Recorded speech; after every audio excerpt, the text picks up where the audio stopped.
তীব্র লোডশেডিংয়ের কবলে পড়েছে জয়পুরহাট জেলা। দিনে রাতে দীর্ঘ লোডশেডিংয়ে জনজীবনে বেড়েছে দুর্ভোগ। এ নিয়ে আরও জানবো দর্শক। আমাদের সাথে যোগ দিচ্ছেন সহকর্মী রেজাউল করিম রেজা। রেজা, জয়পুরহাটে লোডশেডিংয়ের বিষয়ে বিস্তারিত জানাবেন, আর এর প্রভাবে জনজীবনের দুর্ভোগ নিয়ে বিস্তারিত জানাবেন। লিনিয়া, আমি এখন দাঁড়িয়ে আছি জয়পুরহাটের নেস্কো অফিসের সামনে।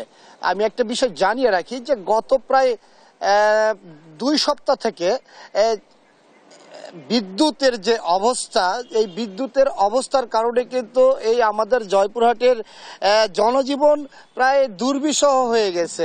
অর্থাৎ একটা ফিডারে বন্ধ রেখে আর একটা ফিডারে চালু করা হয়। তো এখানে এখানকার নেস্কোর যে নির্বাহী প্রকৌশলী সুমন সূত্রধরের সাথে আমি কথা বলেছি। তিনি যেটি জানিয়েছেন যে আসলে প্রত্যেক দিন যে 17 মেগাওয়াট বিদ্যুৎ এখানে চাহিদা প্রয়োজন, সেখানে কিন্তু তারা 7 থেকে 10 মেগাওয়াট বা 11 মেগাওয়াট পর্যন্ত বিদ্যুৎ পাচ্ছে। তো এখানে যে আমাদের এই 35 কিলোমিটার এই যে বিদ্যুৎ সরবরাহ করা হয় নেস্কোর আওতাধীন, এখানে 33,000 কিন্তু গ্রাহক আছে। 33,000 গ্রাহকই কিন্তু তাদের পরিবার পরিজন নিয়ে নানা রকম ভোগান্তি, এবং বিদ্যুতের যে 1 ঘন্টা থাকে 1 ঘন্টা পর কিন্তু তারা বিদ্যুৎ আবার পায় না।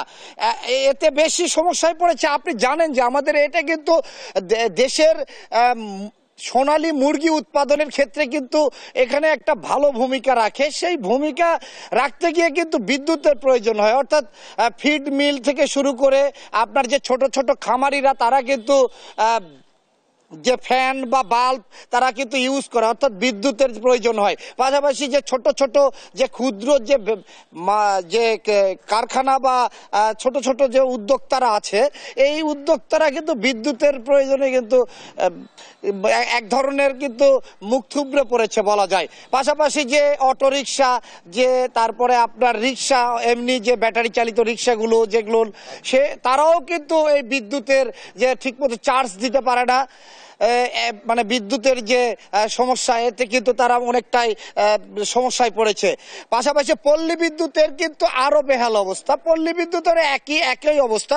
আমি একটা বিষয় জানিয়ে রাখি যে জয়পুরহাটের যে পল্লী বিদ্যুৎ এবং নেস্কোর যে চাহিদা, সে চাহিদা অনুযায়ী 75 থেকে 80 মেগাওয়াট বিদ্যুৎ তাদের চাহিদা, কিন্তু জাতীয় গ্রেড থেকে কিন্তু তারা 40 থেকে 45 মেগাওয়াট বিদ্যুৎ পায়। এর মধ্যে 28% নেস্কো পাচ্ছে, বাকিটা কিন্তু পল্লী বিদ্যুৎ পাচ্ছে।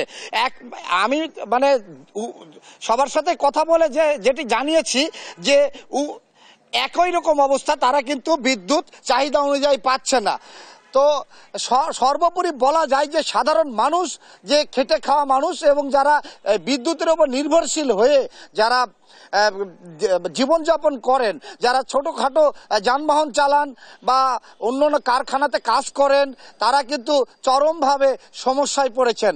এই ছিল আমার জয়পুরহাট থেকে এই বিদ্যুৎ পরিস্থিতি নিয়ে সর্বশেষ। লিনিয়া। রেজা, অসংখ্য ধন্যবাদ আপনাকে। দর্শক, জয়পুরহাট থেকে যুক্ত ছিলেন আমাদের সহকর্মী রেজা।